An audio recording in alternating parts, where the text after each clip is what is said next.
Welcome to the University of Michigan Dentistry Podcast Series, promoting oral health care worldwide.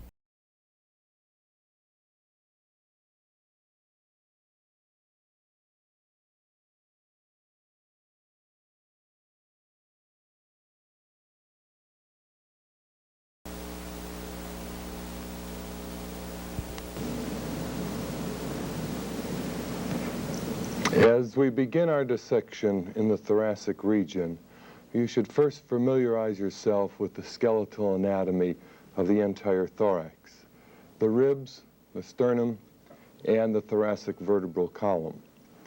In addition to this, as you begin your dissection, remove all of the structures that came down from the axillary region having an attachment in this upper chest location. Pectoralis major, pectoralis minor, serratus anterior, and even the external abdominal oblique should be completely cleaned from this area so that we could continue the work. In the spaces between all of the ribs, there are intercostal muscles. And these intercostal muscles have the same fiber direction as those of the external and internal abdominal oblique muscles. Here we see muscle fibers that are passing between the costal cartilages. They have an oblique angle upward towards the midline, similar to that of the internal abdominal oblique. And therefore, these are the internal intercostal muscles. However, in order to see the external intercostal muscles, we must go around to the side of the body. And here we can see the downward direction following the line of the external abdominal obliques. These are the external intercostal muscles. And as we follow these external intercostal muscles around to the front, they end at approximately the end of the ribs where the costal cartilages begin. And in this view, then, we can see the reason that we can visualize the internal abdominal oblique, because the external intercostal muscle continues as a thin membrane that covers the deeper lying internal intercostal muscles. Now, conversely, the internal intercostal muscles, although they begin at the side of the sternum and extend all the way around the side of the chest, deep then to the external intercostal muscles, they do not go up to the vertebral column, as do these external intercostal muscles, but rather they end about an inch or two short of that area in a membrane, which is called the internal intercostal membrane. Follow the dissection guide quite closely as to the instructions in this area, and then we will proceed to a dissection of the thoracic wall. The techniques involved here require that you get into the lateral aspect of the thoracic cavity on both sides. In order to do this, we must come into the side area, and just cutting through bone and intercostal muscles would tend to cut down directly into the thoracic cavity. So what we want to do first is to make an incision right along rib margin in one intercostal space, and then carefully shred out the intercostal muscle in this area. The main thing is that we don't want to go too deep in this dissection, because now, having gone through the external, we are down to the internal intercostal, and this should be continued to be removed so that we can get right down into the lining of the thoracic cavity. Keep shredding out the muscle until one and an adjacent space then is cleaned out.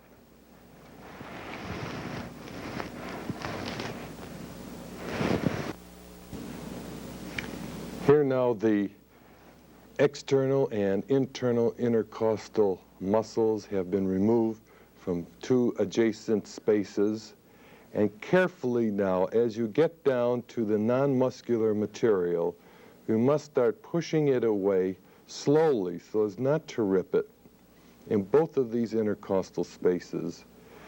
Then getting the probe, or even better, the back of the scalpel handle underneath the rib, slowly work this back and forth to separate the material underneath the rib from the deep rib surface. After you have clarified one area like this, then using the bone cutters, section the rib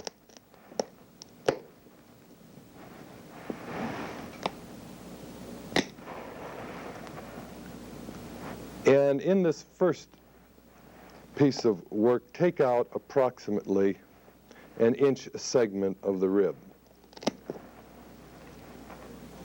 The rib is still held in place by some tissue, and then this should be cut and removed. Clarify this deep layer by removing any of the muscle tags from around it. And here we see a good example of an intercostal nerve passing forward along the lower edge of the rib margin. Now, the best thing to do to determine the amount of pressure that you have inside from the attachment of this inner lining is to work this loose with your finger, both up and downward. And when it is removed from the inner surfaces of the ribs, then you will make a cut in this rib and continue all the way up to the first rib and down as far as you could go on the side of the chest, in order that we might reflect the whole anterior chest plate.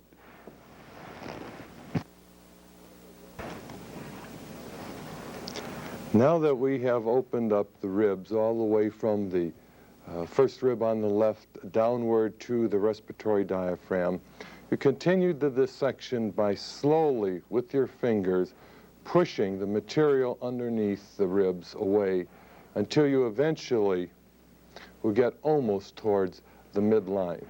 There's a very slow, tedious procedure, because if you push too hard, you'll rip directly through the outer covering of the lung area.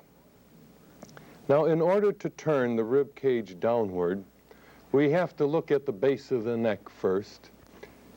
In the base of the neck, running down along the anterior scalene muscle, is the phrenic nerve. This will be passing into the thoracic region, and it should be preserved. Likewise, deeper in, as a component of the carotid sheath, is the vagus nerve. Most importantly, in order to reflect the anterior chest wall, is the internal thoracic artery, again arising from the first part of the subclavian and passing beneath the sternoclavicular joint and going down into the chest region. It is fused to the undersurface of the chest area, and therefore, if we just tried to reflect the anterior chest wall now, we would rip this artery and its accompanying vein. This dissection that we've done so far is at least a 2, if not a 3-man dissection. And now, in order to approach this area, the technique that we need is for the partner to begin to lift up the anterior chest wall, and then getting underneath with the scalpel, holding down the internal thoracic structures. You will slowly dissect it out as the anterior chest sternal manubrial area is turned downwards towards the abdomen. Continue this dissection on both sides to preserve these structures.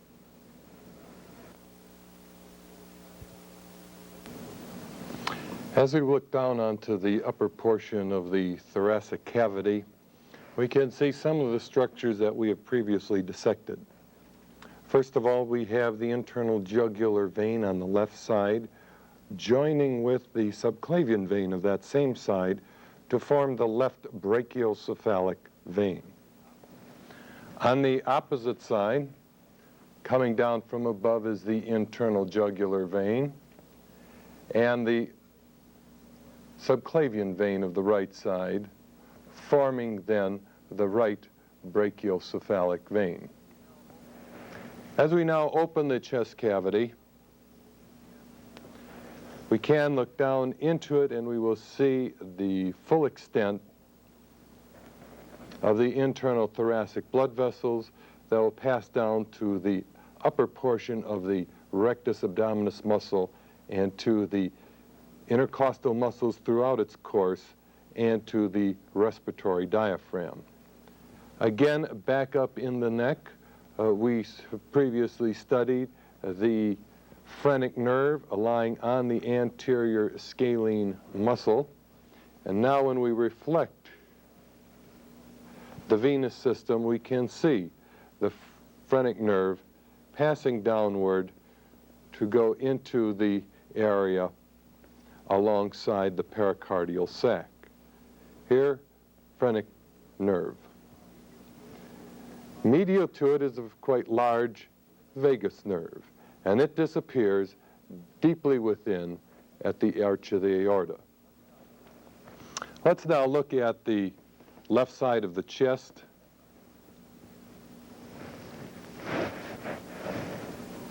And we have removed the ribs, reflected, and we are looking down onto pleura.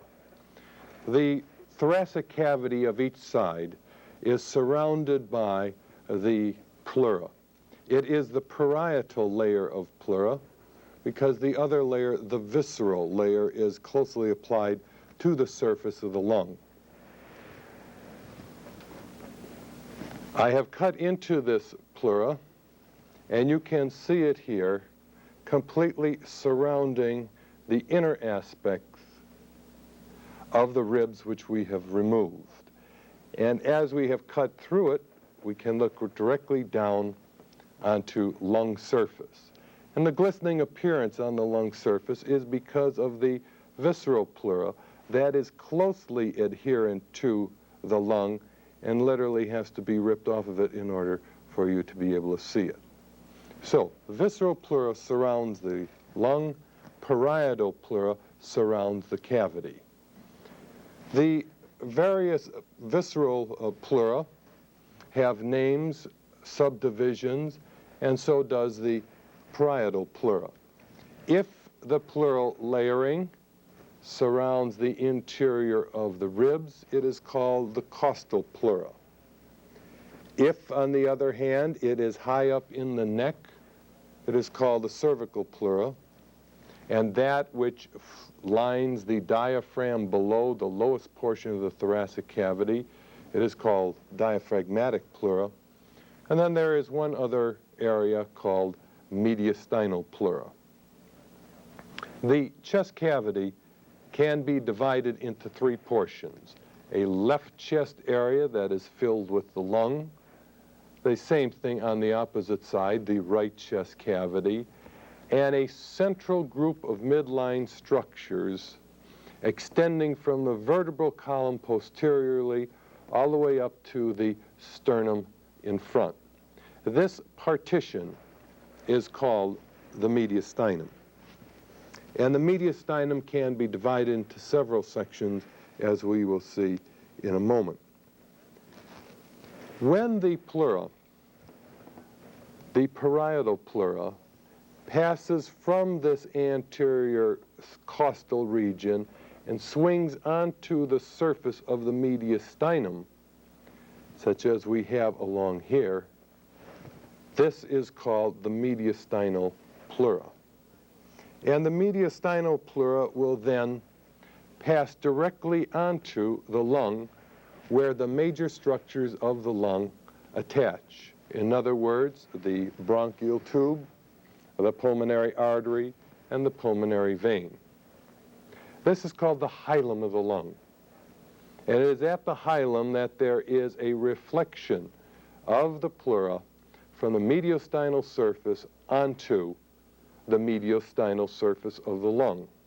And so that the lung is free within and deeply, and here we can see a beautiful example of this reflection where now the mediastinal pleura is swinging off onto the root of the lung at this point.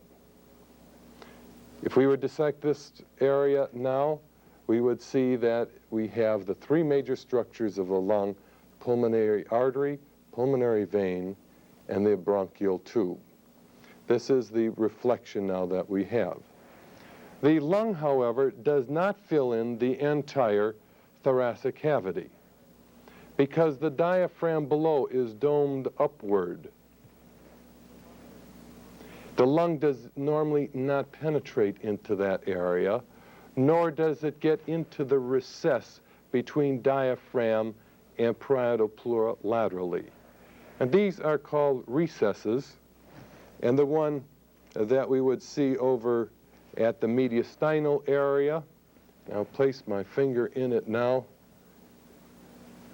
This is at the base of the sternum, and this is the costal mediastinal recess.